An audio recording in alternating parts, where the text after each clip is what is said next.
La ville a pansé ses plaies, et bien qu'encore dans la mémoire des anciens, la Der des Der est un lointain souvenir. Après la victoire du Front populaire, les travailleurs obtiennent 15 jours de congés payés. Le décret est promulgué le 20 juin 1936. Tous n'en profiteront pas. Le chômage est important, mais l'espoir d'une vie meilleure, ponctuée de loisirs, de tourisme, de sport et de plein air, éclaire les visages. En 1936, à Péronne, le conseil municipal, en relation avec le Touring Club de France, conçoit une commission chargée d'étudier la création d'un terrain de camping. Outre-Rhin, un petit moustachu, reconstruit secrètement depuis 1933, puis au plein jour à partir de 1935, l'armée allemande, au mépris du traité de Versailles. En mars 1936, ce petit moustachu devenu fureur demande à ses troupes d'occuper la Rhénanie, toujours en violation du traité de Versailles.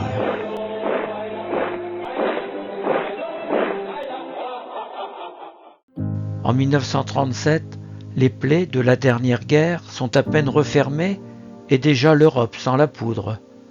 Hitler inquiète, la guerre d'Espagne fait rage, l'aviation de la Légion allemande Condor aide Franco et détruit Guernica. En Italie, Mussolini s'aligne sur le Führer. Les événements en France.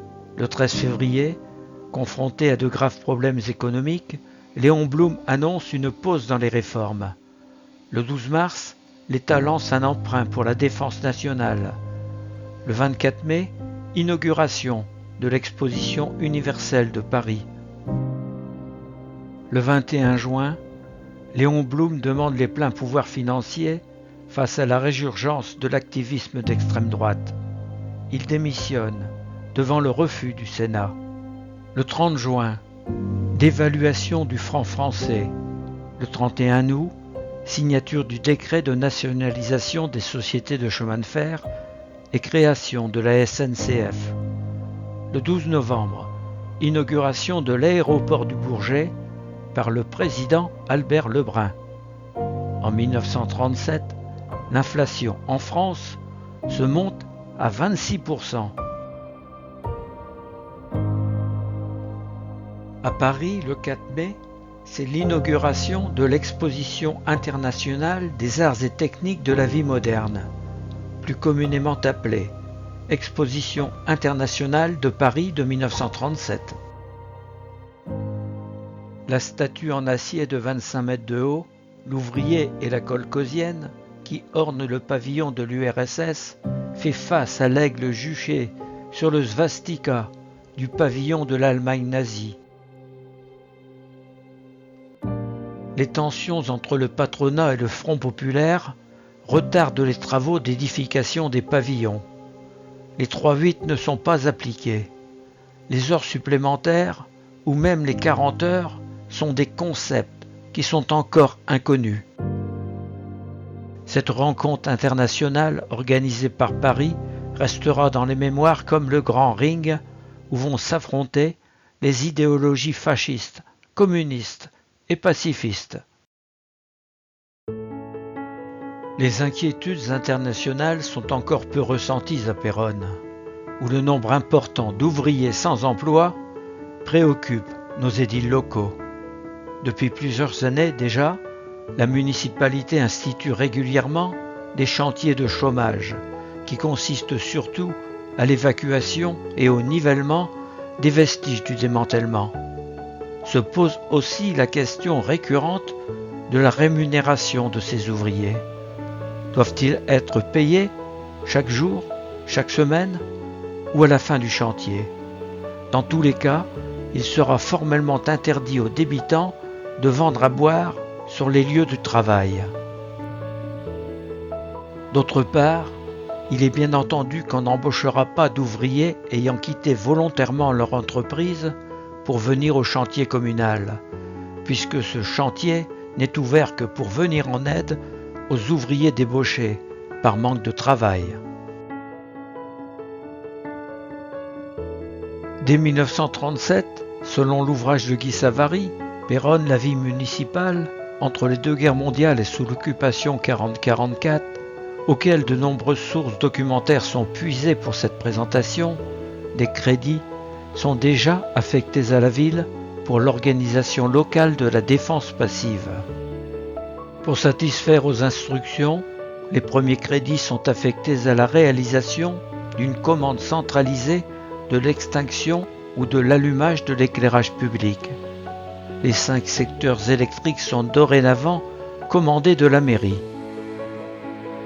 La sirène de l'hôtel de ville, qui avait été installée bien avant qu'il ne soit question de défense passive, sera maintenant relayée par celle des ateliers de Péronne et du Moher, et ainsi toute la ville sera prévenue en cas d'alerte. Toujours selon Guy Savary, le 15 juin 1937, le maire informe le conseil municipal qu'une course Paris-Péronne, avec étape à Compiègne, doit être organisée le 9 août par le Véloce Club Francis Pélissier. Le rôle de la ville consisterait à organiser un contrôle, de fournir le service d'ordre, les bains-douches et éventuellement d'attribuer une subvention.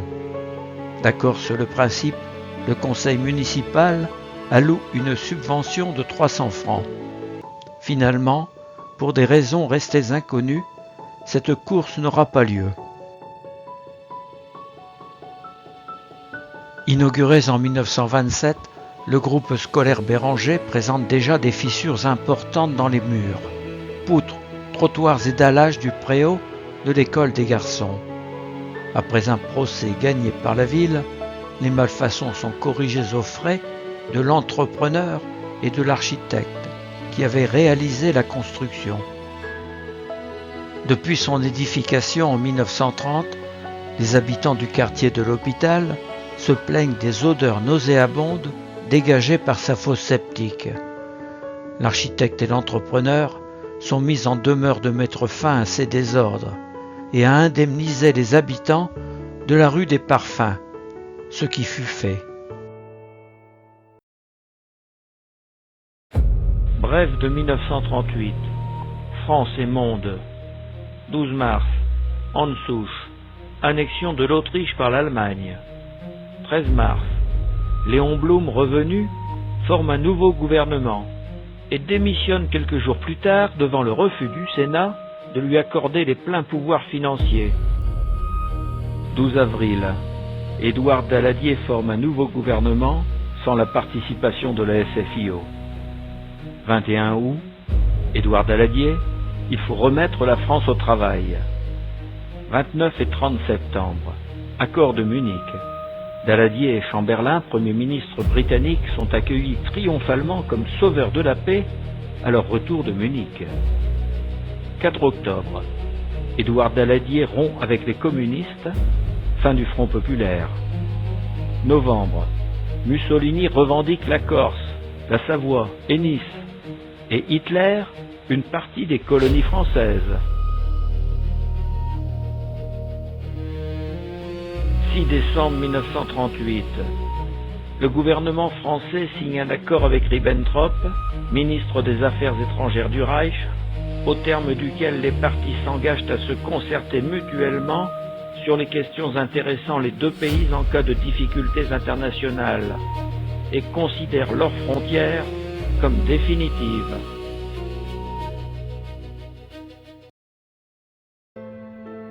La situation étant des plus prospères, le conseil d'administration de la Caisse d'épargne de Péronne, communale depuis sa création, il y a 85 ans, sollicite du conseil municipal son indépendance.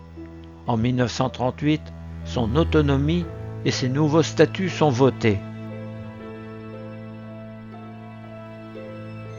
Selon Guy Savary, le 8 février 1938, le préfet de la Somme écrit au maire concernant l'achat de masques de protection contre les gaz de combat et précise que leur fabrication devra être supérieure au 14 octobre 1937.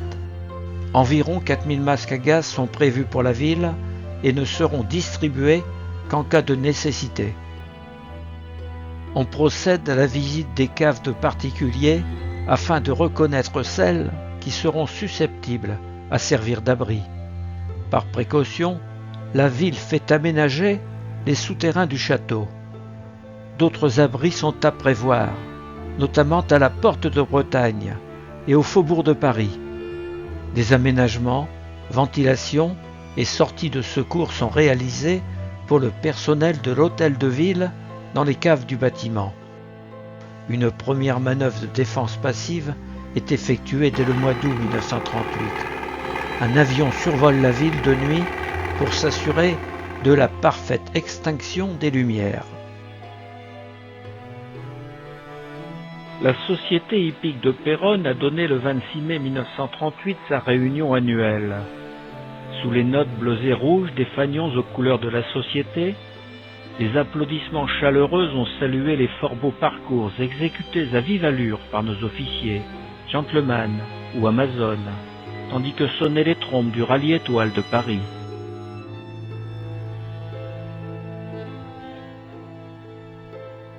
Mobilisé en 1938, M. Louis Daudré, maire, ne peut présider le conseil municipal du 28 septembre.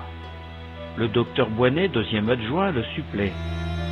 Une lettre chaleureuse du maire, adressée aux membres du conseil municipal élus en début de séance.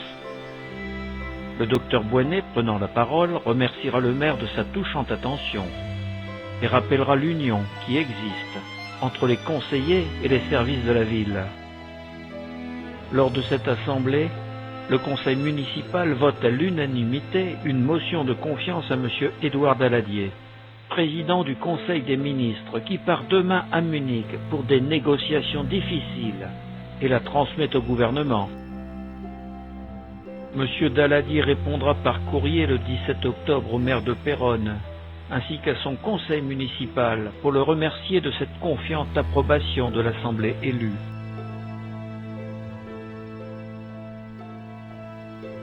Sur prescription des services préfectoraux, le 9 novembre 1938, le conseil municipal est contraint de voter une somme de 75 260 francs pour l'assistance aux vieillards, année 1938, et d'une autre somme de 48 121 francs pour solde des dépenses d'assistance de l'année 1936.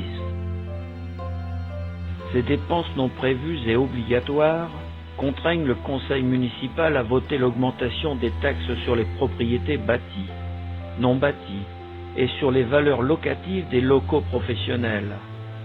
De même, les différentes subventions accordées par la ville aux différentes associations sont réduites de manière drastique. Il en est ainsi des sommes allouées aux fêtes du 14 juillet, aux réceptions à la mairie, où il n'y aura plus de vin d'honneur. Les salles prêtées par la mairie seront dorénavant payantes pour en assurer l'entretien. Comme on peut le conclure, il est difficile d'équilibrer le budget municipal en 1938.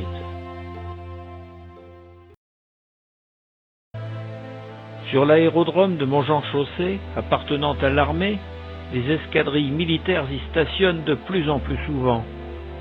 Ici, le 5 août 1938 a lieu un stage d'observateurs sur avion P-39 et autogire Lioré Olivier C-30, appareils F-448 et F-444. Devant le F-444, deux sous-officiers, mécaniciens de l'armée de l'air. Le capitaine Henri Garnier, instructeur EAABC en stage d'observateur, et l'adjudant Garnier, pilote. L'armée de l'air possédait alors, à cette époque, une cinquantaine de ces aéronefs à voilure tournante libre, appelés autogires ou gyrocoptères. En 1938, on parle d'un trésor à Péronne. Dans le courant de l'année 1938, des communiqués sont échangés entre M. Wolf, un habitant de Neuilly-sur-Seine, la sous-préfecture, M. Basquin, député de Péronne, et M. Brunet, ancien sous-secrétaire d'État aux Finances. Un trésor aurait été enfoui par les Allemands à Péronne au cours de la guerre 14-18. Lors de la réunion du conseil municipal du 23 décembre 1938, le maire Louis Daudrey donne lecture des communiqués échangés et précise que si le conseil autorise les fouilles, la ville se dégagera de toutes actions au cas où les objets trouvés appartiendraient à des particuliers et demandera à M. Wolf d'assurer qu'aucune action ne sera engagée contre la ville de Péronne par le gouvernement allemand. Après discussion, le Conseil autorisera les fouilles sous diverses réserves. Lors de la première séance du Conseil municipal de 1939, le 24 février, Louis Daudrey, maire, informe l'Assemblée des instructions reçues de la préfecture. Le maire et le premier adjoint étant mobilisables, l'Assemblée devra désigner un maire de guerre pour remplacer l'élu officiel en cas d'hostilité. Après une longue délibération, c'est Léon Leroux, négociant, qui est choisi. Il prendra donc ses fonctions au départ du maire pour l'armée et présidera le conseil municipal du 29 août 1939. Lors de la réunion du conseil municipal du 31 mars 1939, l'Assemblée renouvellera ses compliments respectueux à M. Daladier, président du Conseil, et le félicitera pour sa clarté sur les positions de la France face aux exigences des pays totalitaires.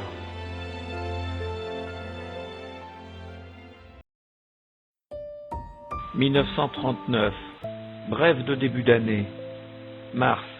L'Allemagne s'empare du reste de l'ouest de la Tchécoslovaquie, la partie sud-est devenant République slovaque, alliée de l'Allemagne. La région des Sudètes ayant déjà été annexée lors des accords de Munich des 29 et 30 septembre 1938. 16 mars. La guerre d'Espagne prend fin à la suite de la prise de Madrid par les franquistes et la reddition des armées républicaines. Avril. L'Italie envahit l'Albanie et devient officiellement alliée de l'Allemagne en mai par le pacte d'Acier.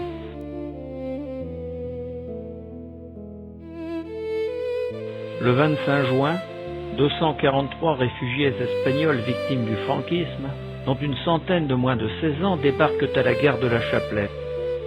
Ils sont alors dirigés à pied.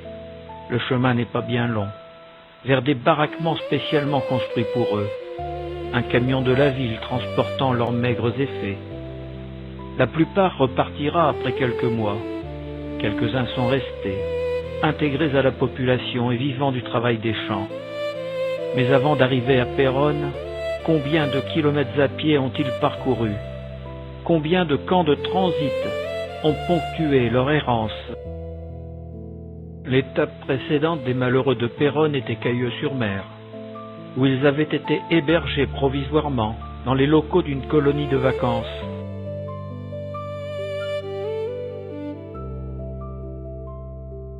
Commencée en 1938, l'organisation des secours en cas de conflit se poursuit. Le directeur des travaux de la ville se rend en août 1939 à Paris, à la direction de la défense passive, et remet à son retour un projet à la ville de Péronne, résultant des directives qu'il a reçues. Aménagement de tranchées permanentes à réaliser à la Chapelette, au Troupeau de l'eau, au faubourg de Paris et aux abattoirs. En temps de paix, le corps des sapeurs-pompiers de Péronne dispose de moyens suffisants. Mais qu'en sera-t-il si la guerre éclate? Des dispositions sont prévues pour compléter le matériel. L'alimentation du réseau d'eau est aussi renforcée par des réserves. Le pompage par des moyens de secours adaptés. L'hôpital organise un poste de secours aux blessés et une équipe de brancardiers est formée à la demande des autorités supérieures. Un brassard bleu pour tout uniforme distinguera les membres de la défense passive. Service de secours, protection de la population, déblaiement et repérage d'engins non éclatés. Un plan de situation des abris destinés à la population est dressé par le service de la mairie. Leurs affectations sont dépendantes de l'adresse du bénéficiaire. Le trésor allemand de Péronne. Suite. En exécution de la délibération du conseil municipal du 23 décembre 1938, en juillet 1939, on fouille l'endroit indiqué par les chercheurs. C'est au boulevard des Anglais, le long de l'école du Sacré-Cœur, au pied d'un mur datant d'avant-guerre, et reste debout. Monsieur Wolf, accompagné d'un Allemand, d'un Suisse et d'un radiesthésiste, guide la main-d'œuvre prêtée par la ville, qui avec pelles et pioches fouille l'endroit désigné. Après plusieurs jours de recherches infructueuses, on rebouche le trou.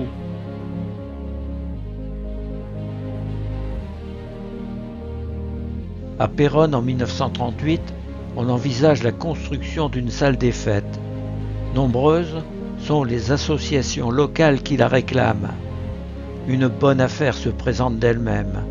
En effet, un pavillon provenant de l'Exposition internationale de Paris de 1937 va être disponible après démontage et à un prix très compétitif. Monsieur Bonnet, patron des ateliers de Péronne, précise qu'il peut se charger du remontage et en présente le devis. Après délibération du conseil municipal, le projet est adopté. Se pose alors le choix du terrain, celui de l'ancienne caserne, du marché aux bestiaux, de l'ancienne salle des fêtes près de Flamicourt, ou encore celui proche du château. C'est le terrain proche du château qui est choisi. Certains diront qu'il est regrettable qu'un bâtiment moderne soit érigé à côté d'un monument historique. Le gérant du cinéma Le Picardie écrit au maire son inquiétude quant à la concurrence qu'il va subir si l'on exploite la cabine cinématographique de cette nouvelle salle. En mai 1939, la construction est réalisée, seuls les travaux de peinture restent à faire. Compte tenu des graves événements qui vont bientôt surgir, cette salle dédiée aux fêtes servira en tout premier lieu pour le cantonnement des troupes françaises, puis allemandes, et ne sera jamais inaugurée.